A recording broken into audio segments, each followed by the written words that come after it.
Assalamualaikum warahmatullahi wabarakatuh.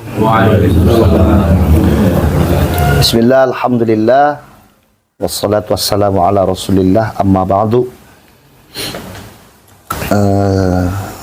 Sederek-sederek semuanya yang dimuliakan Allah. Pertama, mari kita sama-sama aturkan syukur kehadirat Allah, di mana dengan rahmatnya alhamdulillah di sore hari ini kita bisa berkumpul bersilaturahmi di tempat ini yang insya Allah akan banyak mendatangkan barokah untuk kita semua. Salawat beserta salam senantiasa kita aturkan bersama kepada junjungan kita baginda Nabiullah Muhammad sallallahu alaihi wasallam. Karena beliau ini sudah banyak sekali mencucurkan rahmatnya dari Allah subhanahu wa ta'ala untuk kita semuanya. Sehingga di hari ini alhamdulillah kita ini adalah orang yang diberikan kesadaran untuk taat kepada apa yang sudah disyariatkan oleh Allah lewat beliau Nabi Muhammad sallallahu alaihi wasallam. Sederek semuanya yang dimuliakan Allah, hadirnya saya di sini pertama saya ingin menyampaikan undangan dari keluarga besar almarhum al-maghfurlah Kiai Fuad Hashim, yang insya Allah beliau akan dikhali pada tanggal 16 November Sabtu malam Ahad 2024 di Pondok Pesantren Cirebon. Dalam acara itu rangkaiannya di pagi hari itu akan ada acara pertemuan alumni santri beliau Pondok Pesantren Buntet, Pesantren Nadwatul Ummah Buntet Pesantren. Kemudian siang harinya itu ada khatmil Quran santri Pondok Pesantren Nadwatul Ummah. Di samping ada khatmil Quran, di siang hari juga ada pertemuan kiai muda se-Jawa Barat. Di samping juga insya Allah nanti akan ada ijazah kubro manaqib Syekh Abdul Qadir Al-Jilani yang akan dipimpin langsung, diimami oleh kakak saya Gus Abbas. Kemudian malam harinya ada acara seremonial pengajian. Ba'da asar dulu, ba'da asar itu ada ziarah kubro ke makbarohnya beliau. Malam harinya baru ada acara seremonial pengajian, di mana di dalam acara seremonial pengajian itu insya Allah yang akan memberikan mau'izatul hasanah yaitu Ahinal Fadil Al-Karim Yai Al-Haj Ahmad Muafiq atau Gus Muafiq. Kemudian yang kedua Ahinal Fadil Al-Karim Yai Al-Haj Imaduddin Uthman Al-Bantani. Kemudian insya Allah untuk sambutan atas nama alumni Pondok Pesantren Nadwatul Ummah akan disampaikan oleh beliau ayahanda abah saya, Abah Al-Haj Raden Haji Roma Irama. Beliau adalah orang tua saya. Beliau orang dekat dengan abah saya. Beliau orang yang dianggap bukan hanya sebagai murid oleh abah saya, tapi beliau dianggap sebagai anak oleh abah saya. Mudah-mudahan beliau-beliau nanti yang akan mengisi acara di acara hallnya almarhum akan diberikan kesehatan selalu oleh Allah, diluaskan rezekinya dan diberkahi hidupnya. Di sini berkaitan dengan acara hallnya almarhum itu, saya atas nama keluarga diutus khusus untuk datang ke Purwokerto untuk menyampaikan ke panjenengan semuanya, mengundang panjenengan semua untuk bisa hadir bertabarruk dalam acara khalnya beliau. Mohon dan saya meminta kepada panjenengan semuanya untuk bisa menyampaikan kepada yang lain. Bebas, karena abah saya ini milik semua orang. Bebas. Siapa yang mau hadir, monggo, bila perlu diajak. Kebetulan hari ini ada Pak Bupati hadir di sini. Saya minta ke Pak Bupati untuk bisa memfasilitasi sederek-sederek semua Allah. dari segi transportasi untuk bisa hadir bertabaruk ke sana. Karena panjenengan juga santri abah saya. Panjenengan lama dengan abah saya, panjenengan lama dengan saya, panjenengan lama dengan Gus Abbas. Kita sama-sama anak dari almarhum. Nah, kita akan sama-sama bertabaruk untuk mengkhawali beliau. Maka saya minta kepada Pak Bupati untuk memfasilitasi dari sisi transportasi kepada beliau. Sampaikan semua kepada para masyayikh, para kiai yang ada di Banyumas ini. Sederek-sederek sekalian yang dimuliakan Allah. Yang kedua, amanah dari keluarga saya khususnya adalah Al-Mukarram, Ahin Al-Fadil Al-Karim, Gus Abbas, pada panjenengan untuk tetap istiqomah membela kiai dan ulama, Nahdlatul Ulama. Kenapa? Karena sanad keilmuan kita. Bahkan kalau saya lebih ekstrim mengatakan bukan hanya sanad keilmuan, tapi sanad kehidupan kita itu kepada kiai dan ulama Nahdlatul Ulama, bukan kepada yang lainnya. Itu yang harus jadi catatan kita bersama. Yang kedua, di hari ini seperti yang sederek-sederek sekalian lihat, banyak sekali upaya-upaya dari kelompok-kelompok yang ingin memisahkan kita dengan para masyayikh kita, dengan para kiai kita, dengan para guru kita. Kita jangan pernah menyerah dengan itu. Kita jangan pernah membiarkan itu terus terjadi. Bagaimana caranya? Kita harus menjadi murid yang kritis, sehingga kita sadar bahwa kita memiliki guru, orang yang lebih patut untuk kita hormati bersama. Yang kedua, seperti yang kita tahu di hari ini, bagaimana tingkah pola dari oknum-oknum orang, atau sebut sajalah habaib, yang jelas nyata-nyata banyak sekali memberikan doktrin yang salah kepada masyarakat. Itu pun menjadi tanggung jawab kita sebagai murid dari kiai dan ulama Nahdlatul Ulama. Kita tidak boleh diam. Kita tidak boleh diam. Kalau kita diam dan membiarkan itu terjadi, maka kita sama dengan murid yang membiarkan amalan-amalan dari guru kita yang baik itu diganti dengan amalan-amalan yang tidak baik. Maka kita tidak boleh tinggal diam.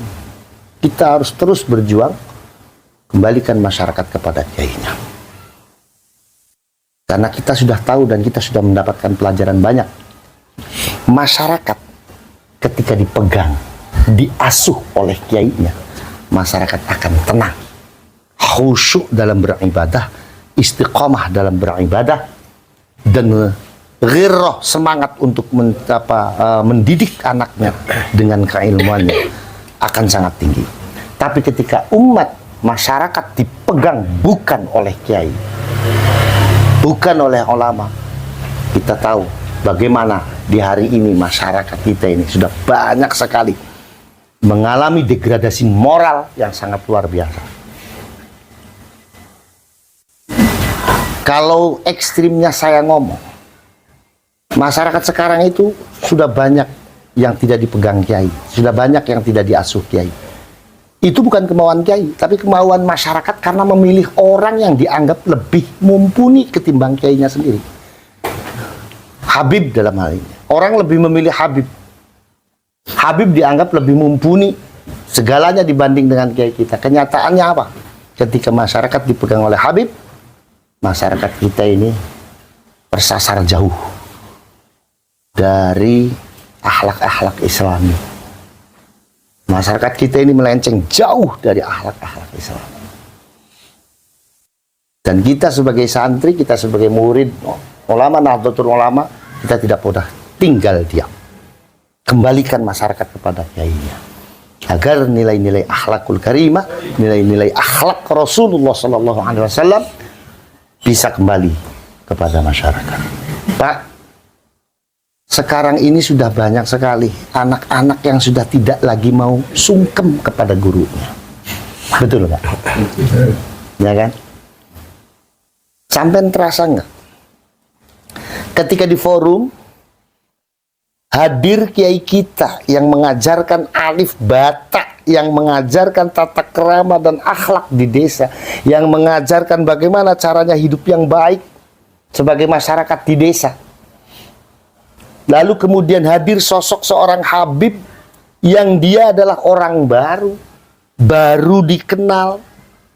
Secara keilmuan pun kita tidak tahu bagaimana, akhlak pun tidak tahu bagaimana, tapi masyarakat lebih banyak, lebih menghormati Habib daripada kiainya yang sudah mengajarkan alif bata di masyarakat.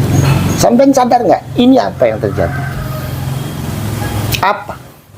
Ini karena lalainya kita sebagai santri, sebagai murid kiai untuk mengingatkan. Kalau sampai berhenti di sini, masyarakat untuk kembali kepada kiai, untuk kembali hidup memakai akhlak Rasulullah SAW, sampai biarkan kejahatan masyarakat. Dan itu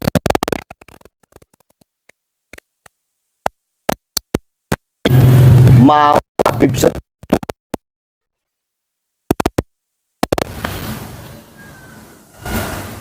Ayo sama-sama kita sama-sama kembalikan masyarakat kayak kita.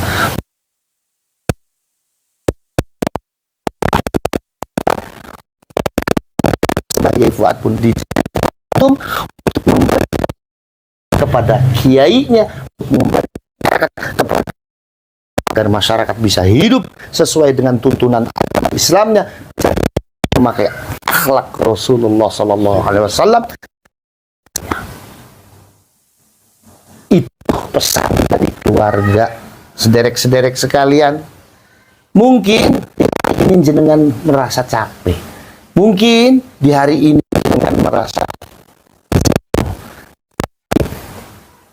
yakin bahwa apa yang sampean perjuangkan hari ini akan membuahkan hasil di hari yang akan datang. Amin.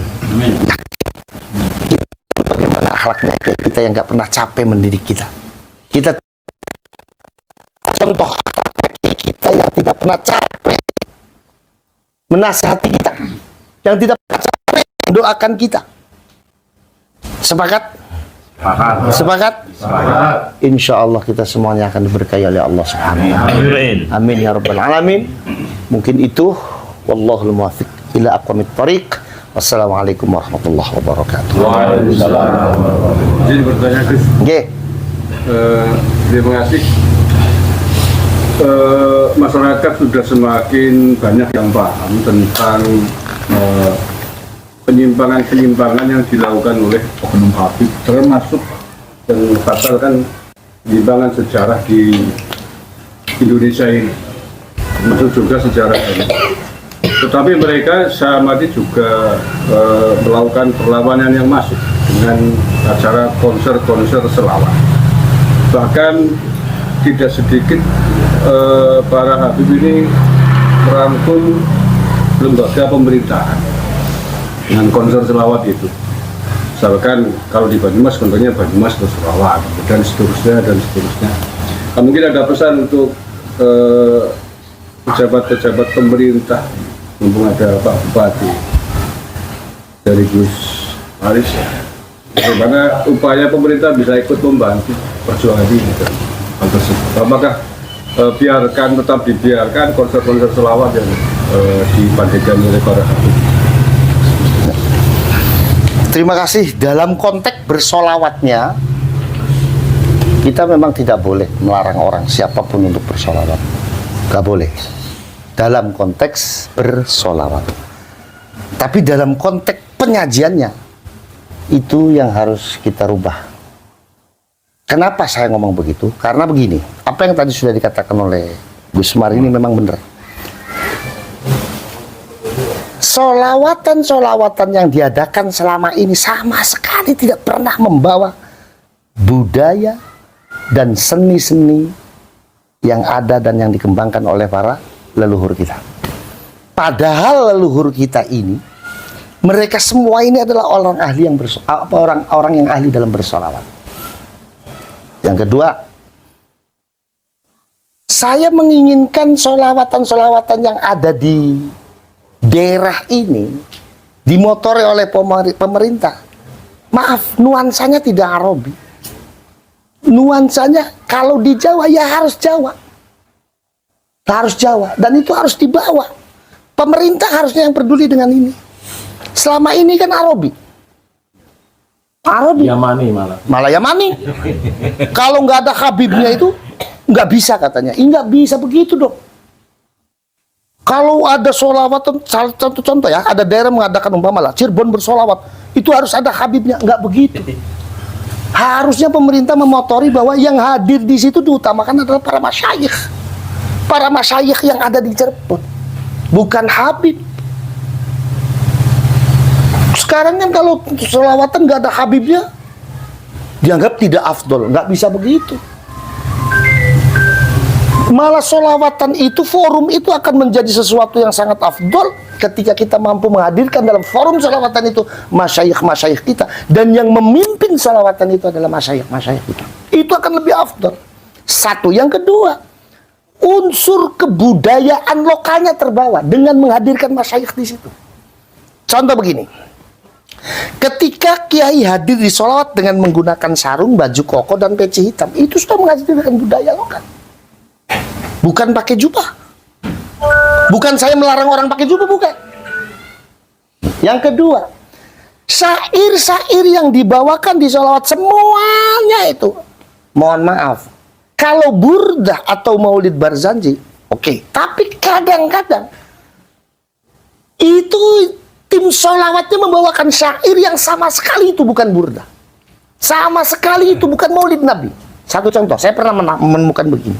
Ketika saya pengajian di satu daerah, dibarengkan dengan tim sholawat. Itu tim sholawatnya menyanyi ini. Syairnya itu marartu ala diyara layla. Ugabbilu dhal jidara walal jidara. Wa ma hubbud diyar syafaghna qalbi walakin hubbu man sakanat diyar. Nangis, saya tanya, ente nangisin apa? Ingat Rasulullah. Ya ingat Rasulullah, jangan bawa syair itu. Itu syair bukan burdah atau bukan maulid Nabi, bukan madhur Rasul. Itu syairnya Kais kepada Laila. Marartu ala diyar, saya melewati sebuah rumah, dan itu rumahnya Laila. Lalu kuhadapkan dada ini kepada rumah itu. Ketika aku menghadapkan dada ini kepada rumah itu, orang menyangka kalau aku suka dengan rumahnya. Padahal sesungguhnya aku bukan suka dengan rumahnya, tetapi aku lebih mencintai orang yang ada di dalam rumahnya. Itu syairnya Kais kepada Laila. Kok ditangisin, dibilang ini, ingat Rasulullah, dasmu, saya bilang. Ini gara-gara apa? Gara-gara apa? Gara-gara forum-forum bersolawat itu sama sekali tidak pernah menghadirkan masyayikh kita. Sehingga apa? Masyayikh kita yang lebih paham tentang keilmuan solawat, kita tinggalkan. Akhirnya kita salah dalam memahami sholawat. Salah dalam memahami sholawat dalam segi bacaan. Itu. Jadi saya anjurkan kepada pemerintah daerah, kalau mau mengadakan sholawat silakan, tapi yang memimpin masyayikh kita. Karena masyayikh kita jauh lebih memahami esensi sholawat, jauh lebih memahami keseluruhan makna sholawat dari syair-syair yang dibaca. Kalau kiai masyayikh kita pasti akan menganjurkan membacanya maulid Nabi, sholawat, dan madhur Rasul, burdah. Nggak ada syairnya Kais dibaca, itu nggak ada. Kalau perlu nggak usah ngundang yang Habib lagi. Kalau perlu nggak usah ngundang Habib lagi, Habib itu nggak bisa apa-apa. Ya kan? Wah, Habib itu nggak bisa apa-apa. Iya kan? Nah, sekarang kalau Habib umpama, satu contoh saja, saya tanya Sufi itu apa? Nggak akan pernah bisa jawab yang namanya Habib. Karena itu ilmunya orang santri, itu ilmunya pesantren. Makanya ada seorang Habib yang bicara Sufi, salah semua. Disangkanya Sufi itu soal fikih. Lutfi bin Yahya. Salah benar cuman. Tasawuf. Sufi itu bukan urusan fikih, Pak. Ulama Sufi itu sumber fitnah. Iya. Satu lagi Gus. Ya. Ini kan di framing oleh kelompok Mukibin, seolah-olah panjenengan itu kok takzim sama Lutfi bin Yahya. Padahal kan kelihatannya nggak mungkin loh. Ya. Kalau takzim maknanya sebagai murid ke guru, ya enggak lah. Habib Lutfi itu lebih muda usianya daripada abah saya. Iya enggak? Satu. Yang kedua, abah saya itu, ya nyuwun sewu, bukan saya menyombongkan orang tua saya, bukannya. Abah saya itu baca tafsir Jalalain saja sambil tidur. Semuanya banyak yang menyaksikan. Ini kayak Ustadz Jadi sendiri menyaksikan bagaimana bulan Ramadan abah saya kalau membaca tafsir Jalalain sambil tidur. Saking hafalnya. Lalu umpama abah saya, pastinya abah saya akan tahu, lebih tahu siapa Habib Lutfi dong. Ya kan? Terus abah saya suruh tazim sama, maaf, Habib Lutfi yang ngomong hadis saja salah. Ya kan? Man itu mungkaron itu artinya apa? Mau dari tarkibnya saja susah diartikan itu. Kalau sekedar salah harokat mungkin maklum ya, sabkul lisan. Tapi kalau sudah salah kalimat tarkibnya itu artinya apa gitu kan? Semua pengakuan beliau 3 serangkai itu apa? Gus Dur, satunya lagi Lutfi. Nah, nggak tahu itu. Kalau setahu saya, abah saya yang dekat sekali ya memang dengan almarhum Kiai Abdurrahman Wahid. Beliau sangat dekat sekali. Bahkan kalau ke almarhum Kiai Abdurrahman Wahid, Kiai Abdurrahman Wahid sering meminta masukan ke abah saya juga sering diberi masukan sama satu. Yang keduanya, setahu saya abah saya itu ya seperti itu. Lah menurut logikanya jenengan. Ya, dari sisi keilmuannya seperti itu mungkin nggak? Saya yakin dulu kedekatannya Abah Habib Lutfi atau Habib Lutfi kepada abah saya, ya mungkin Habib Lutfi belajar ke abah saya. Cuman orang kan nggak ada yang tahu. Belajar mungkin, tapi orang kan nggak ada yang tahu. Kalau soal hormat ya abah saya kepada siapapun menghormati. Kalau soal hormat, abah saya kepada siapapun menghormati. Sampai penghormatan abah saya kepada orang lain itu, sampai beliau sudah nggak bisa jalan. Dipanggil di tengah-tengah hutan gunung, abah saya tetap datang dengan memakai kru. Itu penghormatan abah saya kepada orang lain. Jadi kalau soal menghormati, abah saya kepada siapapun menghormati. Tapi kalau konteksnya talim, atau yang dipersepsikan kepada mereka kalau abah saya itu guru atau muridnya Habib Lutfi, ya mohon maaf, saya yang jadi putranya belum pernah menyaksikan itu. Dan saya yakin enggak loh, abah saya itu orang alim kok. Abah saya itu orang alim, ntar Habib Lutfi ngucap hadis saja salah. Artinya, ya jangankan abah saya sendiri untuk jadi muridnya Habib Lutfi, ya gak mikir-mikir gitu kan. Karena saya sendiri ngaji. Karena saya sendiri ngaji gitu kan. Ya orang kan punya penilaian. Orang kata kitab ta'lim muta'alim itu orang itu harus memilih guru kok. Betul nggak? Kata kitab ta'lim muta'alim itu kita harus memilih guru. Ya milih guru ya yang alim. Makanya ada Habib yang ngomong kalau ngaji sama satu Habib bodoh itu lebih mulia daripada ngaji kepada kiai yang alim. Ini doktrin bukan hanya sekedar lucu ini, tapi ini lagi pameran goblok orang yang ngomong begini. Kenapa? Lah iya, orang ngaji itu konotasinya dan orientasinya mencari ilmu. Mencari ilmu itu ya sama orang yang punya ilmu. Kalau mencari ilmu kepada orang yang bukan cari ilmu, mau dapat apa kita? Analoginya sama, kalau kita mau mancing ikan, mancingnya di baskom, udah tahu baskomnya nggak ada ikannya, kita tetap mancing. Ini kalau bukan orang soak, siapa? goblok itu. Kan begitu kan? Satu, yang kedua, pameran goblok lagi. Ini saking bodohnya, dia sampai nggak lupa, bukan lupa, dia saking bodohnya, dia memberikan doktrin yang bisa membawa orang itu keluar dari Islam. Nggak tahu. Contoh, ada Habib yang ngomong kalau ada Habib yang bisa mi'raj 70 kali sehari. Kalau masyarakat percaya, dia tanggung jawab di akhirat. Karena orang yang percaya dengan doktrin itu keluar dari Islam. Kenapa? Karena orang yang percaya dengan itu berarti mempercayai adanya mukjizat bisa dimiliki oleh selain Nabi dan Rasul. Nasnya Allah mengatakan bahwa mukjizat itu hanya ada pada Nabi dan Rasul. Kalau ada orang yang selain Nabi dan Rasul punya mukjizat, wajib tidak percaya. Isra Mi'raj ini adalah bagian dari mukjizatnya Allah yang diberikan kepada Rasulullah Sallallahu Alaihi Wasallam. Satu. Yang kedua, kalau ada orang ini yakin dengan doktrinnya Habib itu, berarti dia meyakini ada orang yang istimewanya seperti Nabi Muhammad selain Nabi Muhammad. Dosa dan ini keluar dari Islam. Kafir. Nggak tahu itu, dia ngomong seenaknya aja. Ya kan? Kalau orang yang alim mau ngomong salah tuh mikir-mikir. Kalau orang alim mau ngomong salah, mikir-mikir, bos. Jadi saya salah. Itu nggak mikir loh dengan enaknya ngomong. Yes, kalau saya ngecap ini orang nih goblok aja belum. Nah, orang kan goblok dulu baru pinter. Ini goblok aja belum. Ini goblok aja belum. Begitu. Katanya bahkan Kanjeng Nabi belajar nahwu kok, Gus. Nah, iya, itu ada lagi yang baru tuh. Kanjeng Nabi belajar nahwunya sama Habib. Ya lucu ya, la ilaha illallah.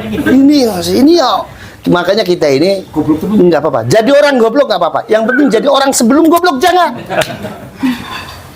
Seperti itu, sederek-sederek sekalian. Jadi kesimpulannya tidak usah lagi ngundangi Habib gitu ya. Nggak usah lah, nggak usah.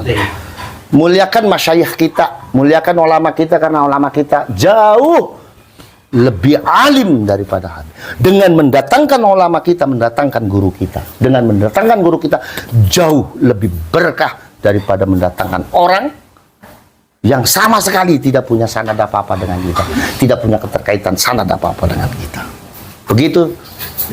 Pak Bupati itu gak usah undangnya itu lagi. Amin. Ngaten nggih? Oke, betul. Nggih, monggo.